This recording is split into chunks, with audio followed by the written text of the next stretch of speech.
Hello there, and welcome to Public Conscience, the anti-corruption program produced by the Progressive Impact Organization for Community Development, PRIMOC. I am Adaobi Obiabumo with Esther Bassi. Thanks for joining us. The spelling of PRIMORG is PRIMORG. On Public Conscience, we seek to evolve a corruption-free society by drawing government and citizens' attention to corruption reports and issues for prompt democratic actions against them. We also promote integrity by amplifying rare cases of the display of honesty by public and private individuals. We appreciate the MacArthur Foundation for supporting the production of this program. Our focus on today's program is on the disturbing quality of sachet water Nigerians drink, the implication of taking unwholesome water, and what the authority must quickly do to address this health emergency. Recall that sachet water is popularly called pure water in this part of the world. An investigation by the cable online newspaper has raised questions of negligence on the part of the National Agency for Food and Drug Administration and Control, NAFDAC. The finding exposed how 22 factories in Sokoto State produce contaminated sachet water. In addition, about 12 other sachet water factories are in operation despite the expiration of their NAFDAC registration. According to the report, some of the factories deceive residents by printing fake NAFDAC numbers on their sachet water, making people believe it is safe. Others do not include any NAFDAC numbers, while some keep running the factory after their registration expired, violating NAFDAC regulations. In August 2021, NAFDAC reportedly sealed 38 water production companies in Sokoto in response to a cholera outbreak in 2021 that affected 13 local government areas in Sokoto. Few weeks later, the agency said it shut down 25 pure water companies in Kwara and another 27 same period across the country over unsatisfactory practices. Unfortunately, these efforts are certainly not good enough. Unfortunately, indeed, Esther. Today's program will stress the need for NAFDAC and other relevant bodies to immediately clamp down on unfit and illegal sachet water producing companies in Sokoto State and across the country. This is very important because diseases can break out and people can also die if serious care is not taken. But for you out there, how worried are you about the safety of the sachet water or pure water like we call it here that you consume?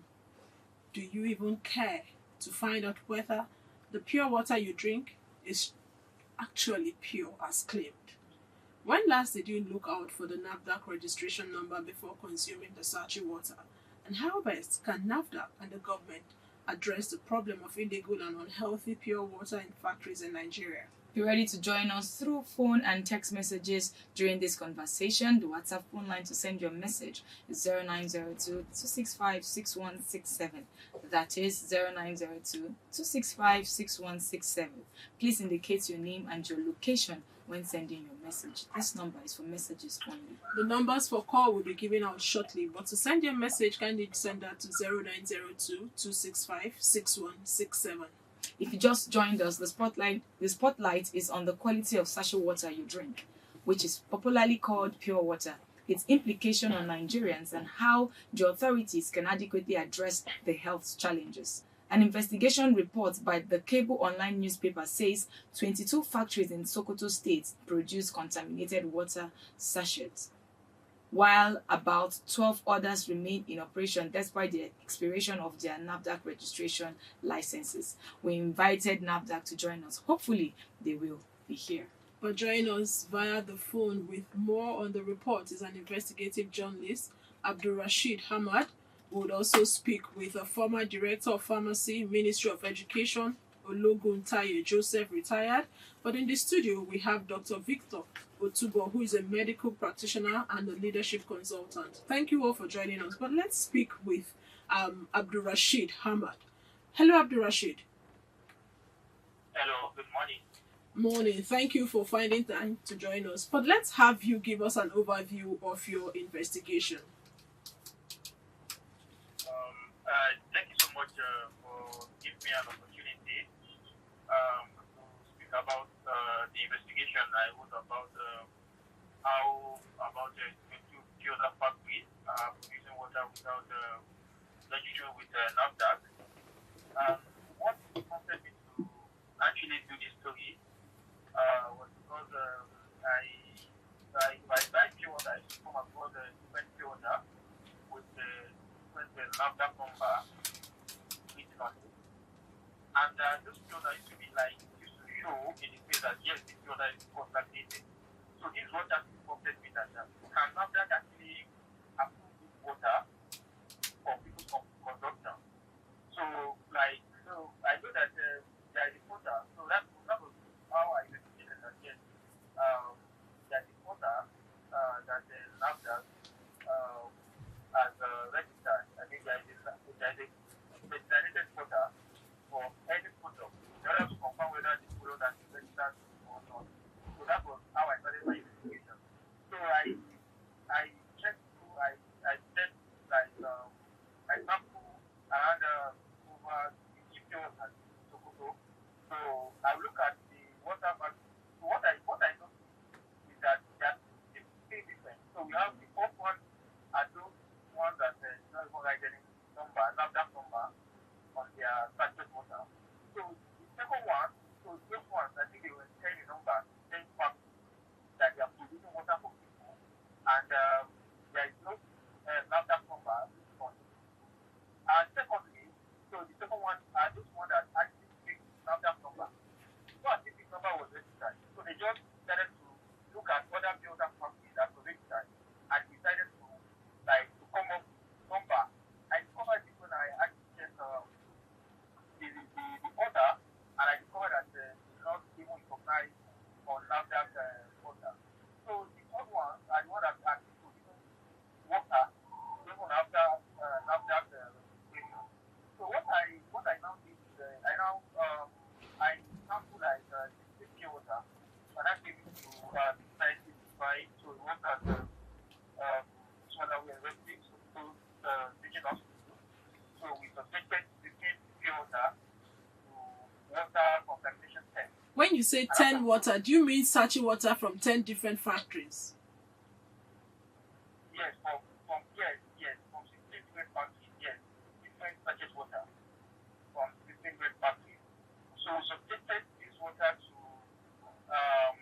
contamination test. So and out of these 16, so we discovered that 16 out of these 16 are contaminated. So and that's why they are still producing water for people. So some of these pure water they are not even registered. They just speak like they just write any number on top of the sachet water, and some they don't even have any NAFDAC registration number on it. So that was how I actually did my investigation. But during the investigation, when I have done my findings, when I have conducted online search and after the test, so I started to go and meet the other companies and then one by one to do online. What was their response? So I discovered that What was their response when you went there? Yes. Yes, for their response. So one of the filter factories I actually went to is actually filter. So I mean, what I was there for the purpose of clarifying whether there is a mistake, at the NAFDAC quota, maybe he has registered and NAFDAC has paid to update their quota. So instead of maybe I've registered and this is my certificate of registration with NAFDAC. So the next thing he did was he asked those people that when I asked him questions about his filter company, he said he registered, and I told him that the number on it is not even recognized on the NAFDAC registration portal. So his voice started shaking, and the next thing he said, go and publish what you want to publish. And when I was going, he had those people that are actually working in filter factories. I mean, those people that on his car wash, because he has car wash inside his water factory. He had them to beat me, he had them to arrest me. So they now, like, I was handcuffed. So the process. You were handcuffed. So, Did you say you were handcuffed? yeah, I was handcuffed because they actually carried me inside their compound. And I was handcuffed with my sister because I don't go alone. I went with my sister. So, because what I noticed is that, you have registered. You have been adhered, you have registered. When you have registered, as a civil person, center is not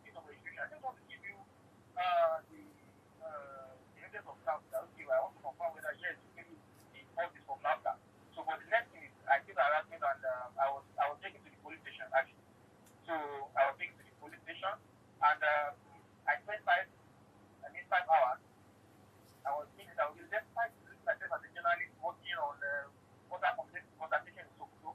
So the police, instead of asking him whether he has actually registered, so the police were interrogating me, they were tagging me as a fake journalist. So, but before this, so the test, the results for the consultation test have come out, and pure water factories among the water that are producing concentrated water. From the results that before I went to the factory, but even I don't even let you know about. And after the incident, I even thought I spent around 5 hours. The police even collected 5,000 naira from me a day, although I have later collected it after the story was working. Oh, you were able to retrieve your money. Yes, I give my money. Okay, please let's move to when you published or after your findings. Did you reach out to NAFDAC in Sokoto? Yes, I reached out to the coordinator of NAFDAC, but I was surprised because from my investigation I exposed that certain other parties don't even have Sachet, they don't even have a NAFDAC number on their registration number. I reached out to the coordinator, and what was telling me is that they cannot just go and what's it called? Go and that they have to investigate. And up to now, I've not seen anything tragic they have done actually. Because out of 22 other parties, okay, they said they are actually doing their findings, so that their registration are expired and they are using water. Those that don't even have any NAFDAC certification and those that what's it called? That their registration that they are like that they don't have that is fake registration number on their NAFDAC because that is really bad. Okay, when did you publish your report? Can you hear me? When did you publish this report? I published it last month. That was around 14 August. Yes. So let's say it's 1 month after the publication. Are you aware if NAFDAC has conducted their investigation? Well, personally, I wrote on my findings. I sent it to them.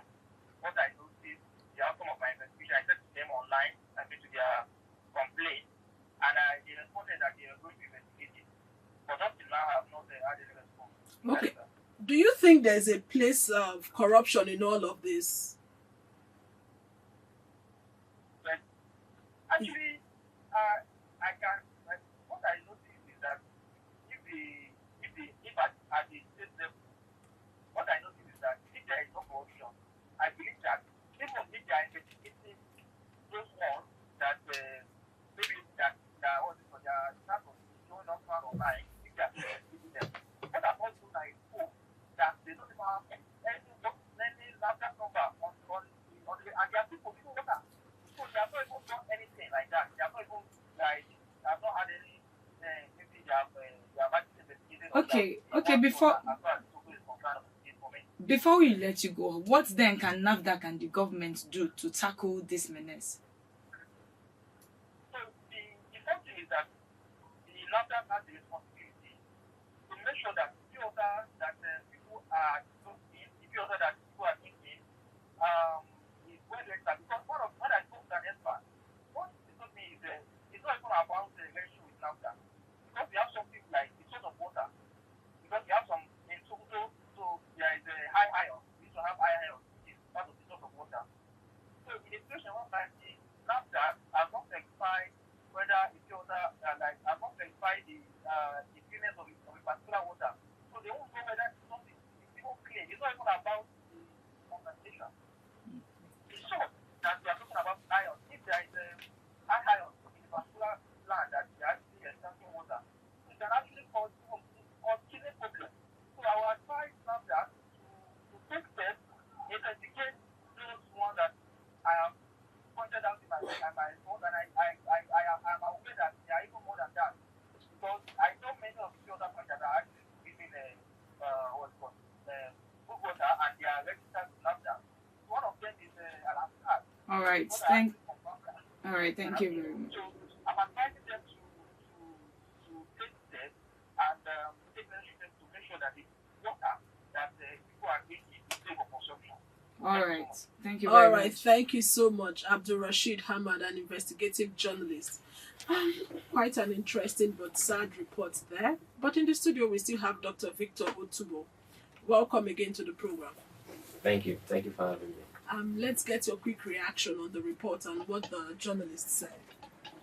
Yeah, it's very surprising to hear everything he just said, and you notice it, what he said now. Just you realize that what he published, he was just a little softer than what the reality was. To establish that he was, will I say, handcuffed by the people who he went to make inquiry on what they are doing, and those people now took them to the police station, and then the police arrested him and then put him behind the counter and then evidently took 5,000 naira from him for whatever reason, and then he eventually has to bail himself and all of those, and only upon publishing this is he able to go. It just shows you the level of the problem that is actually happening in that particular environment and in many other environments actually. So it's really worrisome actually. Okay, you're a medical doctor. He identified, before we get to the facts where there are lots of factories that are not registered, some are registered, but the number of registration had expired. So he mentioned the fact that in Sokoto, there we have this huge deposit of iron. What is the impact of individuals consuming water with high level of iron in it? Well, when I know for water to be certified safe, there are many things that must be put in place and in check. I read in the publication one of the students who was being reported on the stuff said he looked at it and then they saw bacteria, and then of course you can't use your eyes to see bacteria, but I know he was referring to the physical assessment he gave, and the turbidity showed that there were some particles inside the water.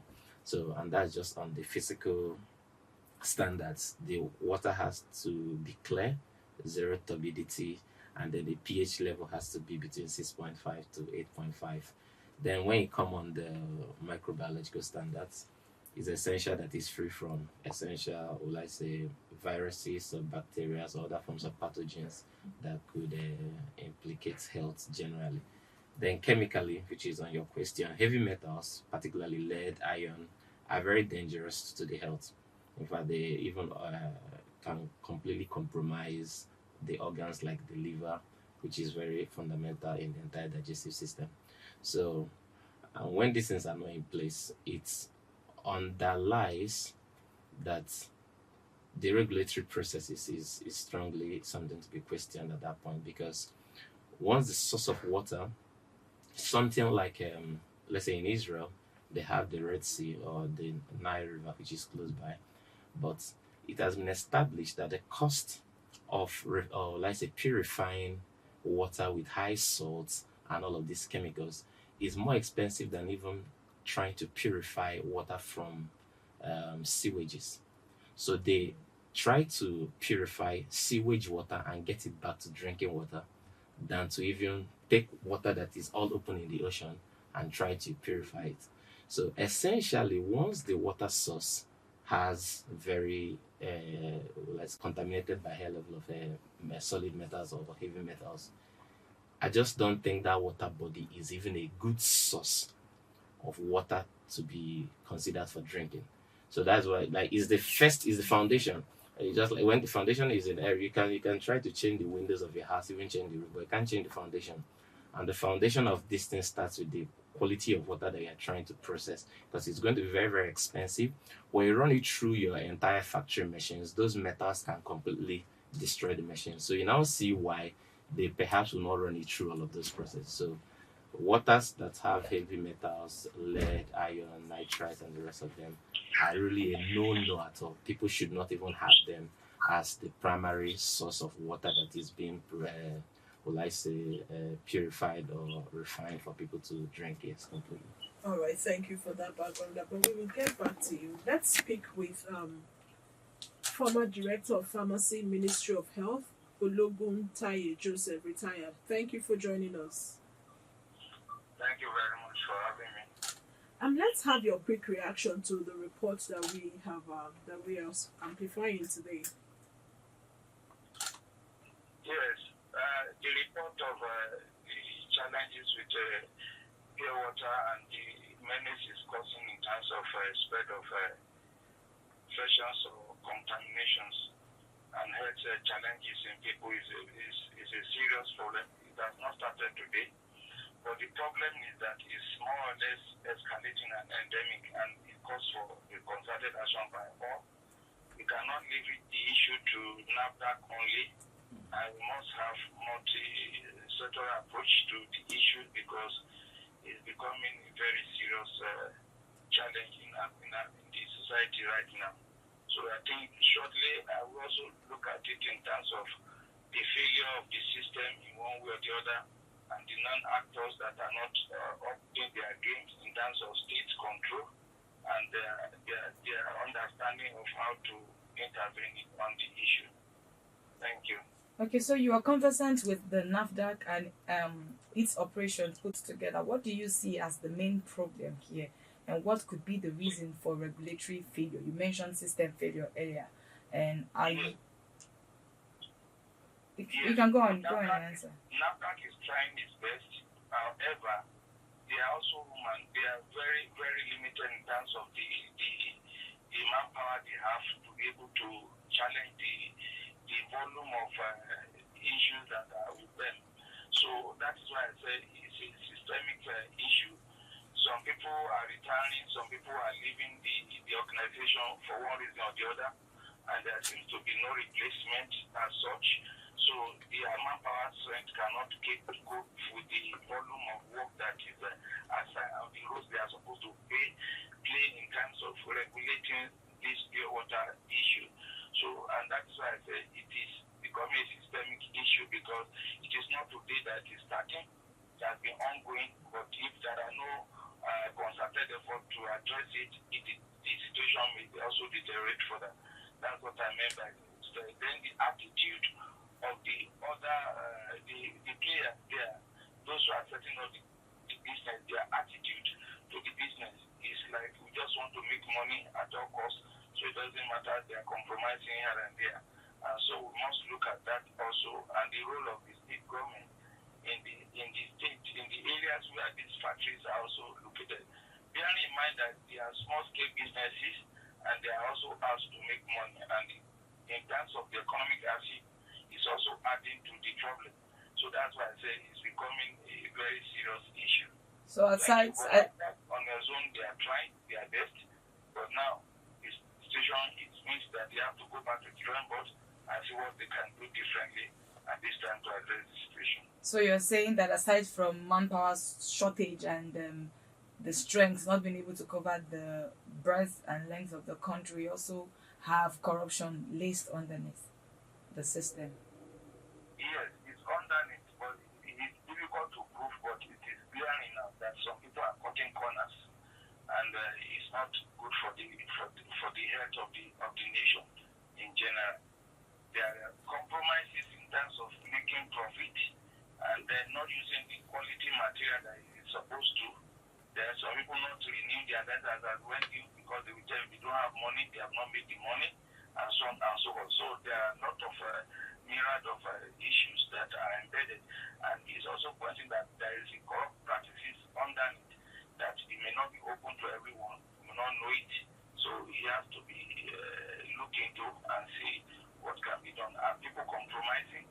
Are the manufacturers also compromising? Is there a compromise in terms of looking at what they are doing and what they are not doing right? So that is one of the issues that we must also look at. Okay, you have identified that, or from the report, it's identified that some of the factory owners have prioritized profit over health.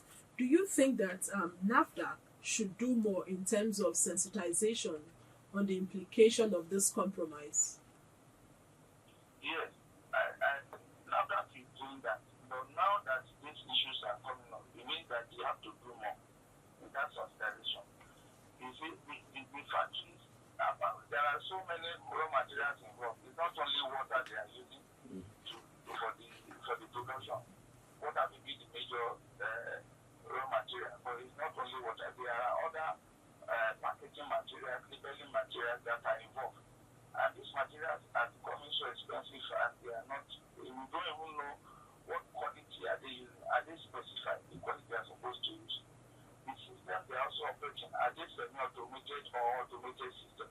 So there is a need to also upgrade the system in such a way that we can also sit down and use technology. We can sit down in the conference of our homes and to know what is going on in this factory. If we are mounting the right technology there, and we can check. Somebody who said that you can know the temperature of what his product is. So even from what he has from the device he has in his hand, in his car, in his home, you can monitor what is going on in the factory without even how much more when we have the government exactly. So we need to have innovation around that so that we can limit this level of non-compliance to standards. So now that has set the standard, but we cannot run the standard because we want to give some people to come, to be able to operate or to make the product available. So we must look at other approaches that we can use to ensure that we don't compromise that. At the same time, we also help the small scale businesses to grow and also meet the standard that is set by NAFTA. Okay, so in looking at other approaches that should be embarked on, what strong message should the government and NAFDAC be sending to people who are producing sachet water without approval? And how best can the authority deter more Nigerians from endangering the lives of others? That's a very good question. So the other approach we should look at that. We should look at how can we co-opt some people who will also be a team of the inspectors. In this state, we have NAFDAC offices, all the states. So it's to look at operating with the state government to see who can we co-opt and be part of the team of inspectors to be able to give information about when due, so that they can also intervene when they have such sharp practice going on in those places. That is one. Number two is that we also look at other agencies of government that are enshrined with the power for consumer products. So we should look at that. What are they also doing? Are they joining up that in ensuring that consumers are protected? We should look at that and see how we can also increase surveillance. There are health officers in the state, there are health officers at the federal, there are health officers around us. So we must be able to see how we can work them into ensuring that they play a role and assign a role to them. Some have retired, some are also about to retire. What are they doing with them when they go home? Are they not going to be a problem when they leave those organizations? Are they going to be a compromise? So we should see a way of working around these officers and see that we engage them in such a way that we get benefit from them, so that we don't just leave them to go like that. That is part of what I said. Then the final one is that we should be able to engage technology, innovations. Now that has come up with a design before the small scale businesses, they are not automated. But now they have encouraged people to come up with an automated system, and that is to limit the level of contamination, which is good. But how affordable is that technology? So we should see how we can also help them to mount some devices that can help us to monitor. So we don't have to be doing physical monitoring every time. We can find a way of monitoring through maybe technology to see what is going on in those systems. Even if the officers are going, I know this is what you saw, but are they the actual reports? Are those reports based on the facts on ground? So, and that is another problem, because what we are saying may not match what we are seeing. All right. Thank you so much for your insight at this time. Thank you. Thank you so much. Former Director of Pharmacy, Ministry of Health, Ologun Taye Joseph, retired. Thank you for joining us. Thank you for having me. Okay, back in the studio, I still have my guest, Dr. Victor Otobo, who is a medical practitioner and a leadership consultant. Do you quite agree with what your colleagues said? Our ancestry, like the retired colleague said. Yes. Yes, what he said, he highlighted a lot of very important key factors. And I cannot completely disagree, though I have a few places. I think it's very clear, the role of corruption at the moment. It's not something that is a little here, a little there. No, it's very, very, very clear. And for an institution that is completely in error to have the guts, the boldness to take an investigative reporter to the police in the face of what is evidently wrong, and they know that they can. If I what gave them that impetus to take such an action suggests that they know that it's a matter of, if I spend this amount of money, this person will just be gone. All right. So that place it's really a problem and needs to be addressed. And the challenge with the concept of repeatedly mentioning corruption is actually a default in system development. Human beings generally will always seek out for their own interest. It has nothing to do with these guys in Sokoto or somebody anywhere in the world. This is how human beings will always behave. And that is because of the micro perspective we have to things per time. So those people who are doing that, they drink that same water. So they may not. They do not understand the implication. They may understand it, but it's not to the extent that we really know what is really going on. Their kids drink some of those waters. If they're testing the factory, they take that water to drink. Because there's a particular report somewhere in the report where it says that the students in the particular university, when they looked at the sachet water, they realized that there were particles inside. They said that there's some bacteria. They consumed it. So I want to just paint a little scenario. With my background in medicine, in a medical school, the reason why it is difficult for you to ever hear that a medical student sorted his school or his exams is not because people don't want to do that, or that the consultants who are lecturers cannot be compromised, but the system is designed from your entrance into the medical school to the day you become a consultant on your own to make it impossible for any individual person to be able to award you 1 mark. I want to paint a scenario. If you have let's say a 4th BBS exam to write, the exam is structured in multiple layers. There's a first in course, second in course, third in course, and then a mock, and then a main exam, and then there's clinicals. The clinicals are divided into multiple parts. There's a OSCE, there's Viva, there's short case, there's long case. All of these exams, each of them will be scored in 100, for instance.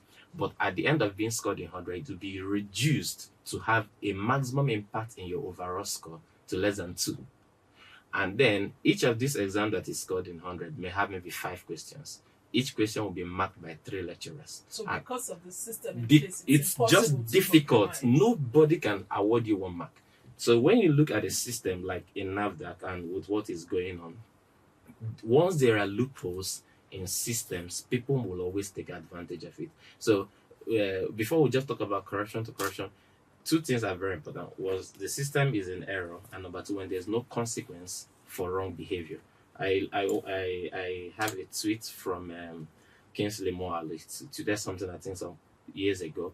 He said he was in Switzerland, and then he just left work and arrived at a particular junction. He said he thought he was in Lagos. Everywhere was chaotic, and just what happened? It's simple that the street lights had some error, and the cameras, the CCTV was just all blank for over a 1 hour period. So human nature came out. All those people you see that would normally obey traffic, now there's no consequence for doing anything. You would see that those people who are behaving well in quote civilized nations is just because there is consequence for doing something wrong. All right, thank you for that. I would like to get the perspective of the person listening to us. And Esther, please follow us on our social media platforms at Official Primorg. Primorg is spelled PRIMORG. And remember that the program is interactive. The WhatsApp phone line to send your message to is 09022656167. 09022656167. Would like to read from you and also for you to call in and tell us if you have been consuming sachet water with particles inside and what did you do. For some, when you buy some of these packaged products, did you look out for the details of the product, talking about NAFDAC registration number, expiry date, or the composition of that particular product? Would like to hear from you, and then what you think is best for NAFDAC and for citizens to do. Would like you to share your perspective. And for those watching us on Facebook at Official Primorg, we also encourage you to share your messages with us. I am sure you drink pure water. How pure is it? Pure water. How pure is it? How pure is the water you drink? We want to hear from you. Okay, Dr. Otubo, I know earlier this year we have reports when NAFDAC shut down some water factories in Rivers State, they did some in Anambra and Ogun. What is it about Sachet water factory? Is it that it is so lucrative that the owners of this business would rather compromise? But let me take this call before we have your reaction. Hello? Hello. Yes, good morning. Your name and where you're calling us from? My name is Abdullah Usman from Abuja. Let's hear you, Abdullah Usman. Do you consume Sachet water? I am really, really very happy with this initiative program. I had a water project in Massa and Nasarawa State. You really get me. What I want to understand is that the regulatory bodies, I look at them as a corrective measure. That's how I look at them. But again, their attitude to work is not seen as a corrective measure. Their attitude is correcting punitive. That's my problem with that. Those that want to produce water informal have no issue. But we that we are trying as much as we can to follow the procedure, not even following the procedure to clear our conscience that we are serving public. So the best we should be given to the public. We are not giving that encouragement. That's my issue. Thank you very much. Thank you so much. Corrective measure. Please go ahead with your response. Can you recap again? Okay, so we are looking at, we know that some of these factories are there to make money, and the fact that NAFDAC has also shut down some of these businesses. What more do you think they should do, or for the producers of these products? Okay, if you look at the history of the pure water stuff, because I as a child growing up in Abakaliki as a boy, I sold pure water, the original pure water.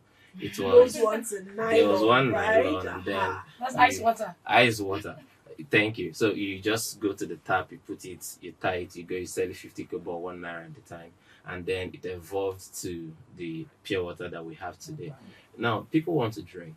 Every day you drink water, right? You can stay, I think, more number of days without food than you can stay without water, because it's very essential. Our human body is made up of water than for any other stuff. So water is really very, very key. And in societies like Kano, where the temperature is very, very, very severe, sometimes even hitting up to 45 degrees centigrade, you see that the level of water dissipation is so much. So it's a lucrative business. That's what I'm trying to say, because the demand is very high. Even as we're here right now, you could almost refuse or be polite to say, no, I don't want the food, or what. If I hand you water at almost any time, you would always take it from me. So it's a massive business, and that's why people are really jumping so much into it. And wherever something like that is now existent, that's now where there's need for proper regulations. And like he pointed out, where there is a poor political will or ability to manage things like this, that is where I believe that government should employ two strategies. First is the public-private partnership.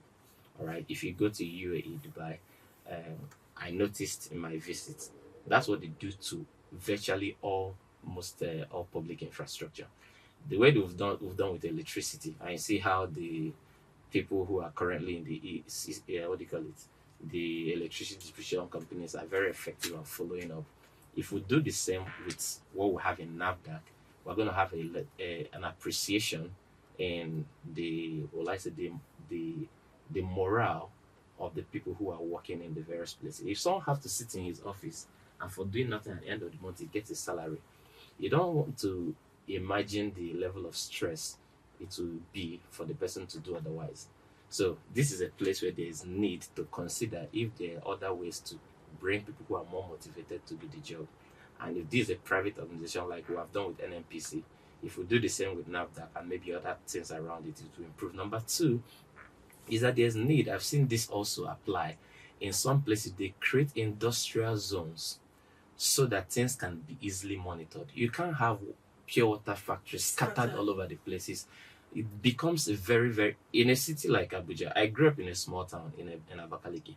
I could enter my vehicle and in 1 hour I can visit 10 persons.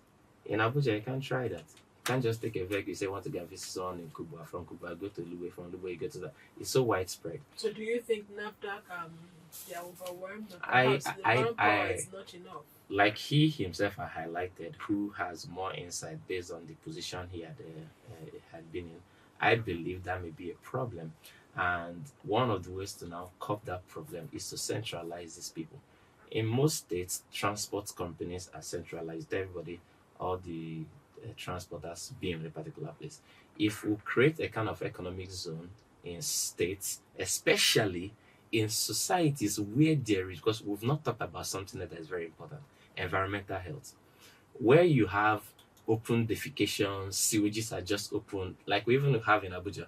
As you walk through the street, you see water coming out from underground sewage because we have a connected sewage system over here. It has advantage and also has a very, very, very terrible disadvantage. When water is overflowing, you see water seeping out of the ground. People march on those waters, walk into their houses. Their kids who are still crawling, touch on it and put in their mouth. There's an initiative I began at Umuahia some years ago. Every December to March, the mortality rate of children is something you don't want to imagine. Because of your industry and people here that you don't know what is going on in hospitals. If you go to hospitals every December, January, February, March, you see that 1 out of every 5 to 10 child that shows up in the hospital is presenting with some abdominal pain, dysentery, diarrhea, disease, cholera, and all of that. And many of them die. Many. One that broke my heart was a child that died in my hands. And I just could not just wonder. The difference is just sensitization. So I began something and went around all schools because between this period, there's widespread, people are eating and having a lot of fun. Consequent is as you're eating, you're also defecating. These things are done open and are not controlled. Rotavirus is high. It is blown by the wind. This physics that dries up the wind blows it. It's just out there. As kids put their hand in the mouth, that's why there's rotavirus vaccination. But in an adult, it may not be an issue because the immune system has so gone up that cannot really affect us so much. But for the kids, it becomes a problem. So environmental health concerns and all. So if we go in that approach and we do this industrialization and bring industries together, you see that it's very easy to monitor them. This thing is working very well in Ogun. Lagos, Ogun, am I correct? Lagos is Ikeja. No, I mean Lagos, Okay, the adjacent states. is Ogun, Yeah, right? Ogun State, And yes. you see, they have massive industries. But one of the things the government did is that they didn't allow people to wake up and just go and plant a factory in one other distant place. They put everybody in the same location. So it's easier to It's monitor. very easy to monitor what people are doing. I mean, generally, I want to drink water as a citizen. Yeah. How do I begin to, make sure that I'm safe with the water I drink? It is a lot. Do It's a I lot. carry my phone and start looking for? I mean, Yes. how do I, medically speaking, how do I become safe with what I drink? I'm not really a water expert, but I can just give a few recommendations. First is to purchase from people who have at least, let me put it this way: if you go to buy Coca-Cola, a soda product, and you see Coca-Cola, you see something else that is new, you don't know it, and you want to buy it for your child, and you're concerned, is it safe? You just immediately just go for Coke, right? So in the same way, I think people should patronize businesses that has taken serious efforts to prove that they are good and are following the right procedures in what they're doing. It may be a little expensive, but that is one thing. Number two could also be for the average Nigerians who are not able to afford this other stuff, they can boil their water at home. As a child, my mom was doing that for us. So she boiled all the waters that we would drink and then have them cooled and then put in the refrigerator. But for someone who is outside, you're busy, it's sunny, you're thirsty, you decide to just buy sachet water. You will not have the You time don't to have boil. the time to do that. So What more do you think NAFDAC can do? Should Okay. they intensify their inspection and monitoring process? Should they, or the minimum standard, is it such that people are unable to meet up? But we're dealing with health here. what I think in that regard would be what Dora Konyili tried to do when she showed up in NAFDAC at inception. Then we had chalk, white chalk, as paracetamol, white chalk, as antibiotics, colored chalk as this and that. People were just doing that at the back of their offices at back, and it was very terrible. So the first thing they started to do was to create this avenue where people could actually verify whatever it is they buy instantly. All right, that could be at least one first measure that they know that could be even with our water, even to our can waters, because another factor like the former caller, I mean person spoke about, is about the materials.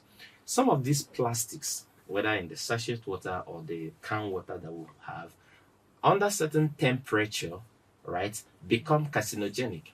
They begin to emit some particles into the water. Some of them, even when you drink the water, you notice the taste has changed over time.